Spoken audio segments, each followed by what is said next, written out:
Thank you for joining us for this roundtable on how to achieve European energy autonomy. I am Fanny MAHLER, I'm a partner at Linklaters, and I'm happy to moderate this table today. Before we dive in, I would like to introduce you our participants today. So to the right left, we have Pierre-Etienne FRANC. He is the co-founder and CEO of Hy24, as well as co-founder and chairman of 5T Hydrogen. Then we have Andrew BLEASE. He is associate managing director of the infrastructure finance group at Moody's. Then LAM-FRENDO, Chief Strategy Officer at Meridiam, as well as steering committee member of Fast Infra. And last, Guillaume Richard, Global Head of Power and Utilities at Crédit Agricole CIB. So my first set of questions will be around how to reduce the EU's dependence on external market. And my first question will be for Pierre-Etienne. In an article published last week in Les Echos, you stated, and I quote, "Hydrogen is key for European sovereignty. How can hydrogen help achieve European energy autonomy?" Oh, it's a very simple question. So I think the issue we have in Europe is that we've always been very much dependent on fossil energies and on imports. We're still importing more than 60% of our energy needs. And even though Europe has said probably one of the widest ambition to move into a low carbon energy, it will still need to import part of it. Because for the part that is not electric, there will be a need to find alternative sources of natural gas, oil or coal. So if you take rapidly the situation on the electric part, the European ambition is extremely stringent because they basically want to move to 1,200 gigawatts of capacity of renewable by 2030, which means doubling the current rate of renewable installation. The issue that Europe has is that it's not going fast enough. Permittings are very long. It's not big enough. The conflict of land use in Europe is very strong. The density of usage of the territories is very strong. So it's difficult to do massive renewable projects. And last, it's not the best place in terms of competitiveness of the resources, both for sun and for wind. So Europe will have a constraint there.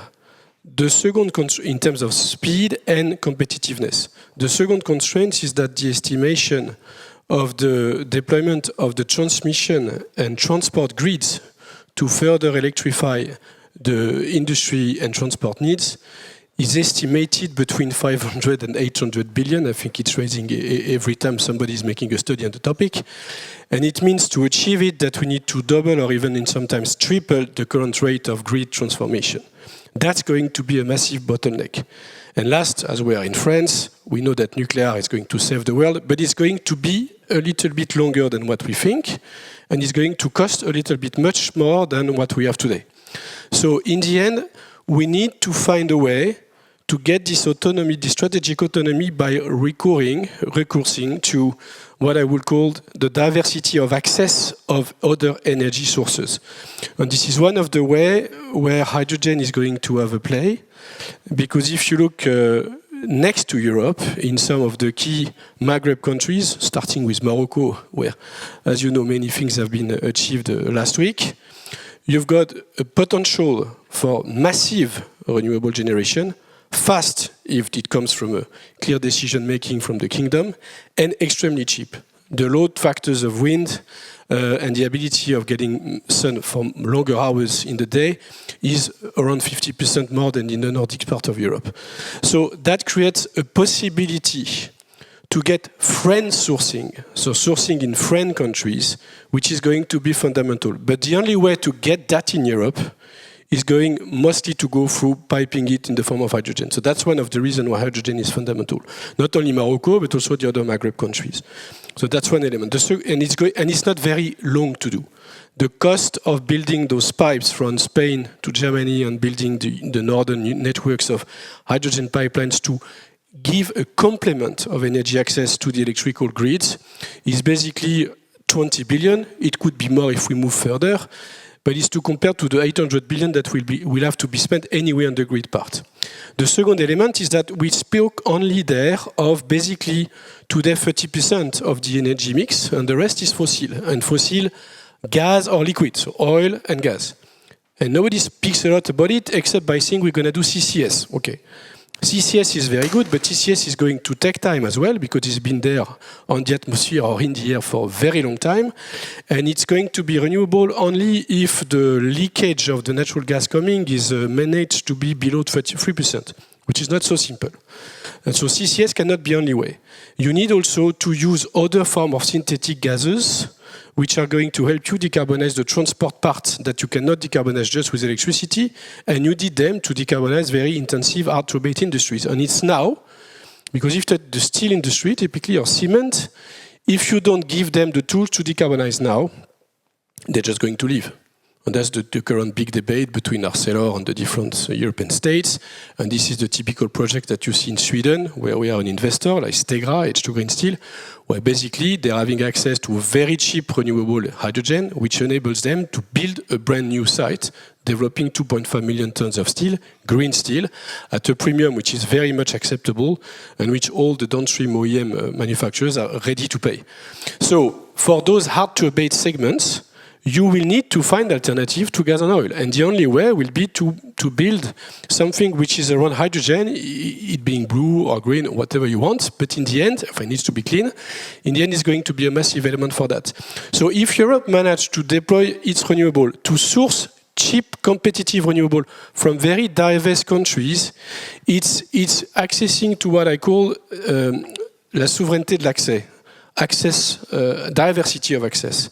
Because people having cheap renewable tools are far more numerous than people having very cheap oil and gas resources. And they are in places which are closer to us in a way. So it's a way to better develop a geopolitical energy sourcing which is adjusted to the current situation, which is a fragmentation of the world. So if you do that, you are moving into a situation where Europe is never going to be fully autonomous, but will at least be able to play on both hydrogen and derivatives of hydrogen and the grid to develop a sovereignty by choosing the friend countries with whom it works. And in that context, you should not disregard or underestimate the French-Morocco deals of last week. You need to look the thing in a different way. The access of the desert, the Sahara Occidental, as part of the sovereignty of Morocco, is a huge element because just 1% of this territory is enough to supply European needs by 2030 in renewable. And I'm not saying it's going to happen in 5 years, but that's basically what we're speaking about. And it's also fundamental for another topic we don't speak there, but which is critical for Europe, which is food sovereignty. Morocco, with that move, is going to source also its own ammonia by developing green hydrogen and having both its own ammonia generation, while it was importing it from natural gas, and second, it's going to be clean. So you're basically, with the move into renewable and hydrogen, you're moving into both sovereignty of your energy needs, but also sovereignty of your food needs in a clean way. So this move is a strategic shift in the future of geopolitics of Europe and the Maghreb countries. You were talking about the partnership between France and Morocco, but then how the member states are welcoming the investments? So that's another topic. I think before moving into the member states, very rapidly, the big issue, and I think Vincent Levita told it in a friendly or joking way, but the big problem with Europe is that the ambition is the best in the world, but the execution is a disaster. Bon. So, because in order to make things happen, regulations need to be simple, they need to be fast, and they need to be efficient. And if you take RED III, it's exactly the contrary. It's not simple. Raise your hands if somebody is capable to summarize the regulation in 3 sentences. Nobody can, because it's extremely complex. But let's not blame the European bureaucracy. It's us. It's our own lobbies' actions that are making regulation complex. So we need to be very careful when we critique, because I think we are part of the solution as well. Second, it's not fast because the transposition of the regulation has not been done yet in all the countries, which explains why many projects are stalled, are not moving forward. And third, it's not efficient because the regulation, to be efficient, needs to hurt you if you don't apply, or to help you if you apply.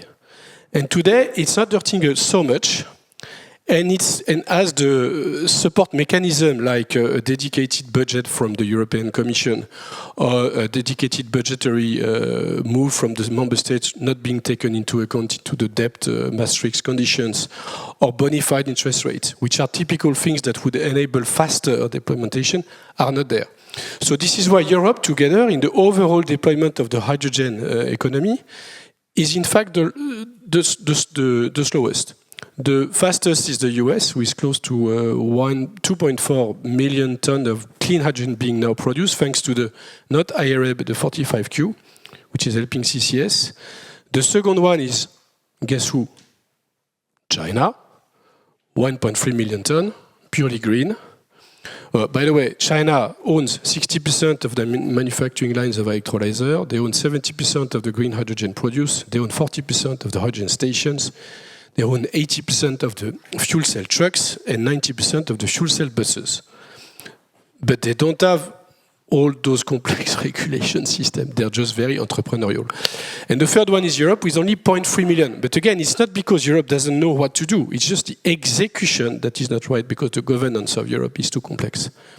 Then within Europe, Germany, because it has a necessity to shift, because it doesn't have the nuclear as a baseload dispatchable energy source, they need to move into far more renewable and integration with hydrogen, so they're building the hydrogen backbones. They are moving faster, the Nordics as well, Benelux as well. France is laying behind, as I said in the tribune, but it's just because we stopped many things since the last, I would say, 12 months. And Spain is moving forward relatively well. So achieving energy autonomy obviously creates many opportunities for investors. Now turning to you, Marie, what types of technologies are capturing your attention at the moment in the EU, obviously? In the EU, yeah, a lot of them. And I'm going to start by saying green hydrogen and hydrogen, generally speaking. Lots of appetite there, lots of interest, but very big tickets, which doesn't make it very simple for investor to test the case. And the need to validate some of those technologies at scale. So I think ultimately we start getting into what we call the first of its kind conundrum, which is how do you bridge VC money with PE money, with infra money? I think that's basically a lot of what we see currently, which is kind of very difficult to overcome. And really trying to find the right actors where we could be finding that support. So again, many in opportunities in other sectors, and let me just cite a few because I'm conscious of time. Sustainable aviation fuel. I think that's also something that we're looking at. I mean, the business case is hard because regulations are not there yet. And I think, how do you make this as bankable for an investor for 20 years when you're not sure about what's really going to be happening out there? But we need that independence also, not necessarily for our grids, but for our aviation and our airlines. So I think that's another one that we're kind of looking at, but similarly, we have a lot of kind of issues in terms of business model. The other thing that we're looking at is obviously much more plain vanilla type of renewable energy storage. So we've been very active in that space, and many actors are really we see a lot of projects that are coming through. Another one is green ammonia. I think that's also something that we are looking into. Same thing, regulations, not necessarily easy, but the reality is that if we want to achieve our autonomy, we'll need to work on all of those different technology at once. So it's ultimately for investors, how do we deal better with a technology risk? And I think what Vincent earlier in the previous panel mentioned, say, yeah, we've got all of the good engineers over here. Yeah, the question is, how do we translate those technology risks into an opportunity as opposed to a threat, right? Because I think we're moving away from the PPP plain vanilla, the PPA and the IPP that we used to see in the past in Europe, and very much have to deal with a lot of new business model, which like no investment committee necessarily is very privy to. So I think that's one very important thing that we need to think about, is how do we educate ourselves to take better calculated risk on that regard. And I could continue on the list, but I think ultimately also offshore wind is something that we're looking at too, floating solar. Same thing also a bit in the Baltics. I think that there is a lot of projects that we see happening down there. And we're also looking at tidal energy a little bit. I think none of those ones have really the power to kind of unlock all of the energy autonomy that we need, but then we need all of those building blocks to get to that ultimate kind of expectations. So are you considering the entire chain of control, or chain of value, sorry, including like critical minerals, gigafactories, or other types of assets along the chain? Yeah, we do. I mean, the reality is that in the end, a project is, looking at the value chain is essential, but I think we really need to look at the project by itself to ensure the economics fly at the project level first. At the same time, I think we need to look at the value chain angle because we need to ensure that interface risks, both on the technology side, but also contractual side, commercial side, will actually fly. I think when you think about hydrogen, when you need to have energy and CO2 and water kind of available to you, I mean, how do you source that at the right price to ensure that your plant is actually going to be, viable, financially viable for the next 20 years? But it's also, how do you then ensure that when you're thinking about all of those new technology, that contractually, but also financially, you will have the right off-takers, right? I think we're back to some of those questions where we would need better regulations and backstop from governments about ensuring that, for example, if we selling SAF at 8,000 a ton, for 20 years, can we have a certainty that that price could be backstopped by some entity to ensure that we could actually invest? I think at this juncture, we don't see a lot of that. The last thing that I wanted to mention is gigafactory. So Meridiam is the anchor investor in Verkor. So Verkor is really part of that effort to support, ensuring that battery will be available. I think it's important to see that there is there will be a requirement by 2030. Like the demand will be about 1 terawatt per hour. And then we'll be in shortage of 200 to 500 gigawatt per hour. So I think that there is a massive deficit. At the same time, Verkor is still small. It's 16 gigawatt per hour, which basically fuel 300,000 vehicles in terms of battery. So as you could see, it's small. It's still, despite all of that, the biggest project that we have in Europe currently. So we need more of those projects that come to life. And I think that there's definitely more that are coming into the pipeline. Thank you, Marie. Guillaume, so Marie mentioned that, and obviously renewables are a great opportunity. How is Europe faring on that front? Thank you. Yes, the Ukraine war was a wake-up call for us all that we are so dependent on energy imports, and that renewable, in addition to being cheap, they do provide some highly valued energy independency. So since then, we've seen a flurry of directives or domestic law in 2022 and 23 to support the development on renewables. And I think we are seeing the first fruits of that. And we are seeing a higher volumes of auctions being allocated and a higher ratio of volumes being awarded to tenders being procured. I think it's thanks to the increase of some tariff caps. It's thanks to also better indexations in the tariff, and it's also thanks, of course, to easier permitting issues. So we see that very clearly in countries like Germany, but also in France or in Italy. So that's a very encouraging sign. We are also seeing corporate PPA increasing in volume. Spain has been leading that trend in Europe, and it's still being the case. That's spreading out across other European countries, and we are still the volume being maintained despite the fact that the power prices have reduced for the last 9 months, and it's those corporate PPAs are a significant portion sustaining the development of renewables. We are also seeing the offshore wind sector turning the difficult 2 years that they were facing with enormous capex inflation, and we are seeing. Since the beginning of the year, new auctions being allocated in large volumes, like in the UK or Germany or also in France.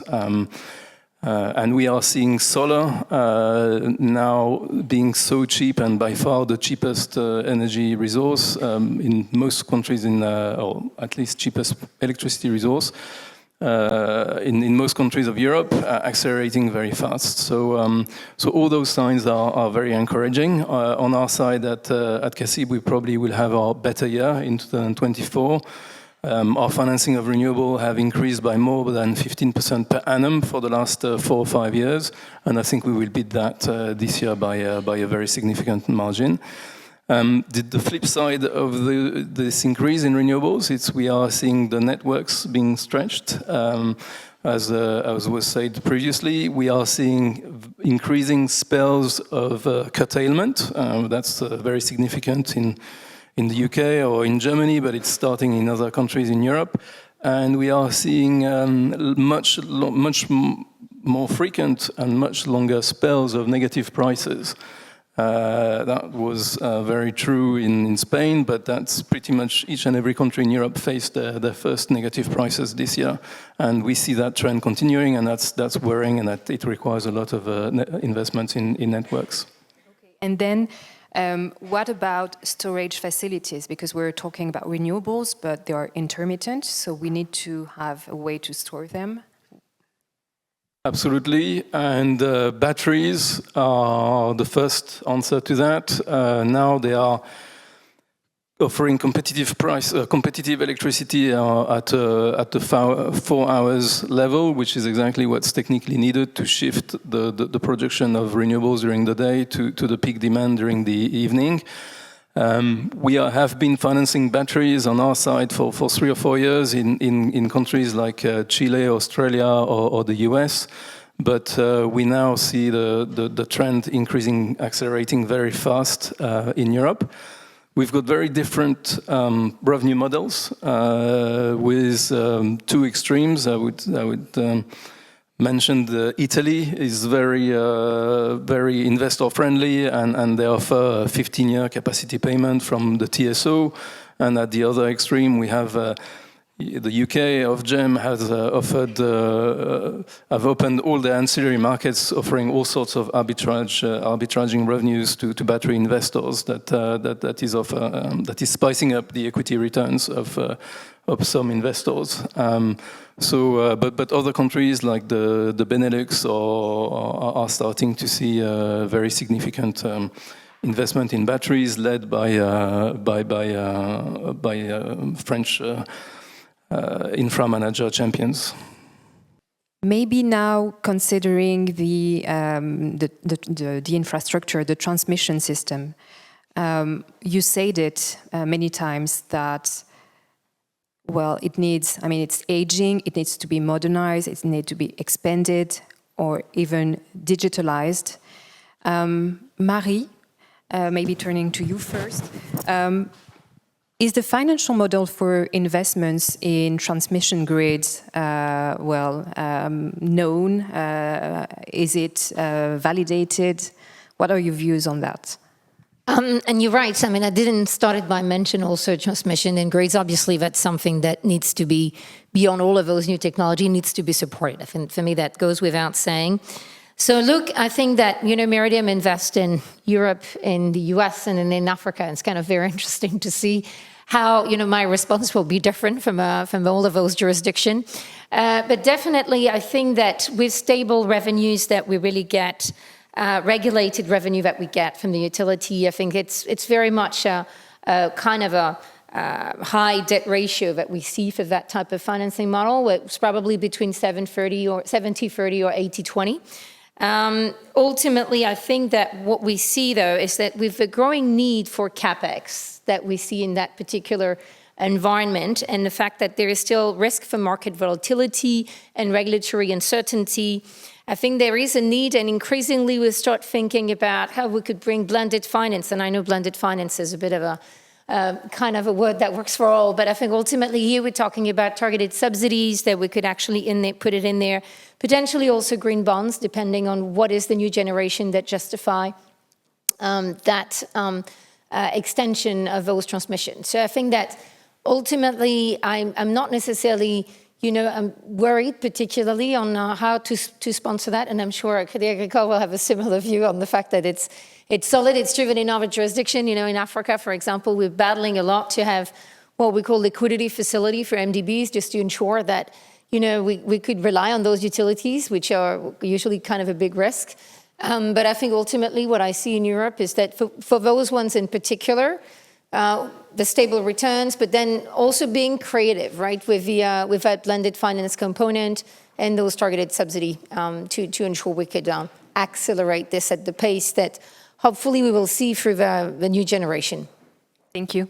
So yeah, the lender's perspective maybe with you, Guillaume. Thank you. I fully concur with Meridiam. The networks are natural monopolies. They are usually they're highly regulated because of that.